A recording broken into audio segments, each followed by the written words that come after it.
guys, Jack Kennedy from MMA Island. Before this video gets started, we want to shout out our huge sponsors, Kendra Lust and the Kendra Lust podcast, Beauty and the Beast podcast, Head Rush brand, and New Leaf CBD, Third Coach shirts, and Jake was here. Thank you guys so much for all the sponsorships and everything you're doing to help us out. I want to give you guys a big shout out before this video gets started. Hi guys, Chris from MMA Island here today with Johnny Campbell, the one and only. Johnny, how's it going today? Fantastic. How about you? Pretty good. Obviously, that fight fell through with Danny Sabatello this weekend at Bellator 264. What was your reaction to that? I'm pretty used to it now. So over the past few weeks, I have had a couple of opponents fall out. So it's not Danny's fault that he has COVID. I mean, he wears Hawaiian shirts and he really likes to party. So I wonder what he was out doing, probably licking toilet seats and things. But it's not really his fault that he has it. So the other couple guys that have pulled out just because they didn't want to simply fight me. So when they called me, I could just tell in the tone of her voice, like this was not good news. And then the first words out of her mouth was, "I have bad news." So I was pretty sure that was something that may have happened. So she said Danny has COVID, and it was like, man, is there any way he can retest? They said no. So they, because of the bubble that we're in, everyone's like testing and whatnot. They weren't unable to bring anybody in for a replacement. So it's just kind of like trying to just stay positive, basically. So I mean, everybody, a lot of people want me to be, upset or negative or whatever, but realistically, everything happens for me. So in some way, this is benefiting me. I'm gonna make like a fat paycheck for sitting around playing video games for the last few days, so I'm pretty happy about that. So there's a lot of good things that are coming, and Danny really wants to fight. I got under his skin. So this guy who is right now contracted, I think a 4-fight Bellator contracted fighter, is like begging to fight me. So it's going to end up happening eventually, and I really look forward to getting in there with him. Yeah, so I saw some DMs. Did you message him first, or did he message you? I've been poking at him a little bit, putting things up, calling him the Italian cutter monster because he's the Italian gangster, supposedly. So, and he never responded to any of them. And then when the news broke, he messaged me on like my post or my message to him, and he said, he called me a little bitch, and that I was lucky, which it is what it is. So, we went back and forth a little bit, and it's been good fun. I love talking smack, and he claims to like to talk smack too, but I just don't think he's on my level with that intellectually. Even though he's a D1 wrestler who went to a highly prestigious school, he doesn't seem like the brightest guy. So I just don't even think he's like a match for me as far as like wit is concerned. So we went back a little bit, but he quickly just quieted down. Poor guy's probably sitting up in his hotel room like in quarantine anyway. I almost feel bad for the dude. He comes all the way out here, has COVID now, he's like sitting up in his room. I've seen his coaches down hanging out and things, and he's unable to do that. So I almost feel bad for him, but I love it. I love talking smack and making people want to fight me. Yes. Mm-hmm. He said a lot of stuff in the media, especially the me over a recent interview. But what do you make of his trash talk? He says that people are ducking him in the top 10, and he says that he should be ranked. How do you rate his trash talk? His trash talk is horrible. His trash talk is so unauthentic. When he was on the Contender Series, he was talking about how he's a freestyle fighter and how the guy that he was fighting was a pussy and things. He is such like a basic bitch when it comes to trash talk. He doesn't have any depth whatsoever, and I really just think it's because he's not a very bright dude. So he doesn't have that creativity inside of him to actually come up with any good material.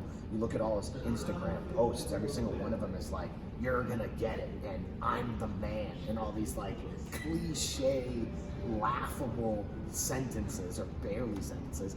So he's horrible at it, terrible at trash talking.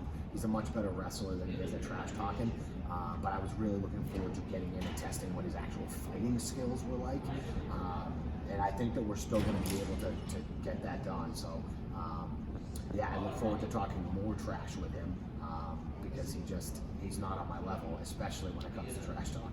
Mm-hmm. And if Bellator were to rebook that matchup, when do you think it would be?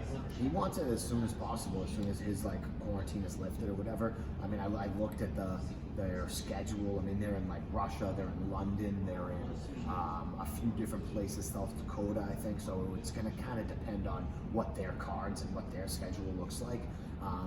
Nobody cares about Danny Sabatello, not that many people even really care about me, so they're not going to bring us in, I don't think, to put us on a main card necessarily. This was going to be a huge fight and a lot of people were excited, but I don't think that Bellator is as excited as the media and the fans were. The fans know me, they saw what I did in my last fight, and Danny has created a whole lot of animosity towards himself just because of the way that he fights. He's just such a boring ass motherfucker that people want to watch me whoop this dude's ass. I got people from all over the place begging me to smash this dude's head in, and it would benefit Bellator to put us on a main card, but I don't think that's going to happen. So I'm praying that it's sometime within the next month or two, but yeah, he's telling me that I shouldn't take any other fights. He's trying to manage me or something.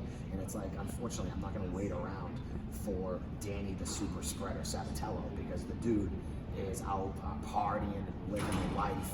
I don't think he really is a true fighter. So I pray that we get in there and fight each other. But yeah, when, I really don't know. As soon as possible, though, if it happens.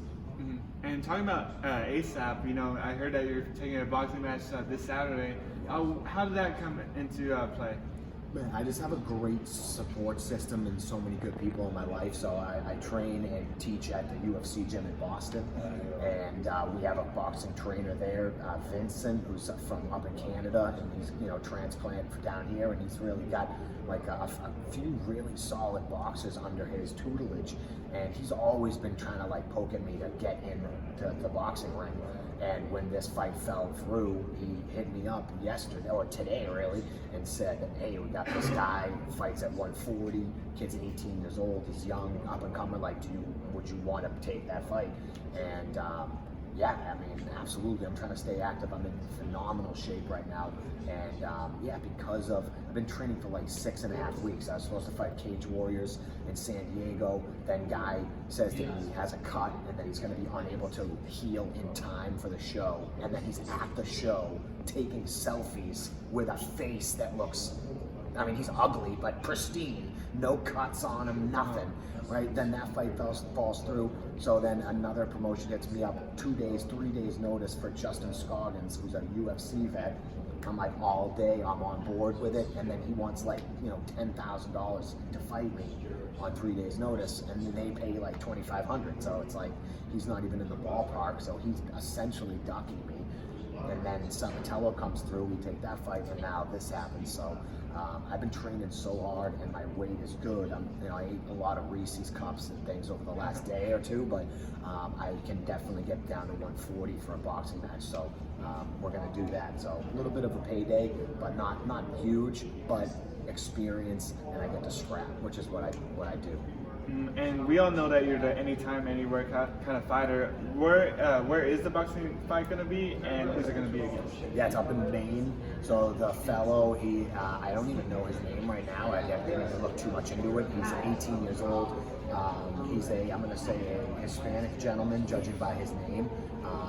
And yeah, it's up in Maine. So Maine, Portland, Maine.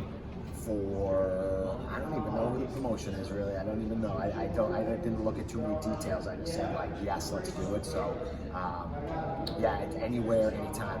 Yeah, most definitely. That's what my career has kind of come to at this point. It is do or die. It is get as many fights in as humanly possible before I'm unable to do it. So there's a lot of people on this planet that are doing things that they don't love to do or that they're forced to do. And the fact that I'm one of the few that gets to do what I love and I'm really good at it, I'm so blessed and lucky that I'm just trying to get in there and put a legacy together. So I think that even though Danny Sabatello would have been a great person to concuss, I'm looking forward to just getting in there and beating somebody up. And earlier this week, you had like a weight cut going into the fight. Whenever they called you and said, "Hey, fight no more," did you like go like on a buffet run over at the Mohegan Sun Arena? Like, how's that like? Yeah, pretty much. So I mean, I had I watch a lot of eating videos. I don't know. I watch Matt Stoney. He's a professional eater. Eric the Electric, great eater.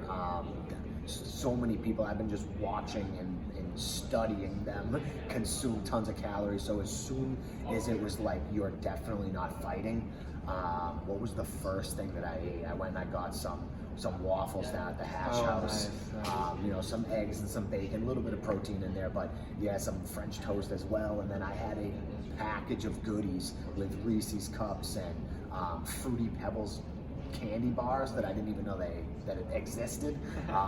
But now they're inside of me, so life is good in that regard.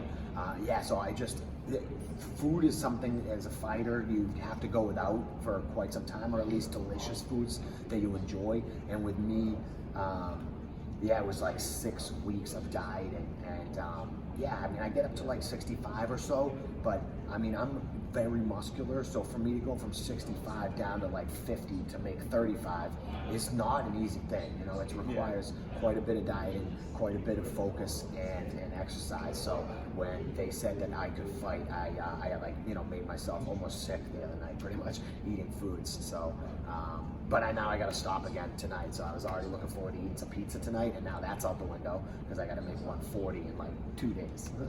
Wow. So right back at it. Mm-hmm. And you're not just a gamer when it comes to the fight. You're a big gamer outside of the fight game. What have you been playing these last couple of days? League of Legends is my main squeeze, so I play a lot of League of Legends. That I even got my girlfriend to do it about 3 years ago, and so now we play League many hours a week together. And then Diablo 2 actually is coming out with a remastered version, so I've been like going ham on original Diablo 2 almost in preparation for the remaster coming out. So yeah, for the last couple of days especially, knowing I was in quarantine, I brought my laptop, and I've been just like spamming League of Legends games, and then when my girlfriend's not online, I'm in farming Diablo 2. So I love video games. It's something that I grew up with, and it's intertwined with athletics for me from the beginning. It's like, I was playing hockey and baseball and things, and like right alongside that, I was gaming since I was like 5 or something. So it's been a huge part of my life, and I love doing it. Okay, so PC, PlayStation, or Xbox? PC for myself, but I'll play anything really. So I've had Xboxes and PlayStations growing up, but I love computers, man. I love like building them and whatnot as well. So there's nothing more entertaining to me. Sometimes I like putting the rig together more than I enjoy the games practically. So right now I'm playing on a laptop, but I got a PC at home that I put together myself, and most of the time PC. Mm-hmm. And last question I had for you: when are we gonna see you like become a streamer? Like, a lot of these other fighters, like Mighty Mouse, he's known for that. True. When are we gonna see you do that? Yeah, most definitely. So right now we're still building that fan base, I think, at this point. So you got like Sean O'Malley, who has a big following on Twitch and whatnot. So that absolutely, I got a green screen in my room to straight up. So and I do occasionally put together some content. So I'm on there a little bit, but just not in like a really consistent way yet. So that's part of what it is about streaming, is you need a schedule, and you need people to know when they can see you and when they can find you. And I haven't really pinpointed that down yet. So I think smashing Danny Sabatello would have been a great segue into it, because it would have just blasted my name out there for more. But yes, I'd say inside of 2021, we'll be seeing more Cupcake streams happening for sure. Awesome, man. Where can the fans find you on social media? Johnny CC MMA on Twitter and Instagram, and then Cupcakes Johnny Campbell on Facebook. Awesome. Thanks so much, Johnny. Thank you. I appreciate it. Hi guys, thanks so much for watching our event coverage. Make sure to check out our sponsors. All of them are in the link in the description. Make sure to check out all of our sponsors. Thank you.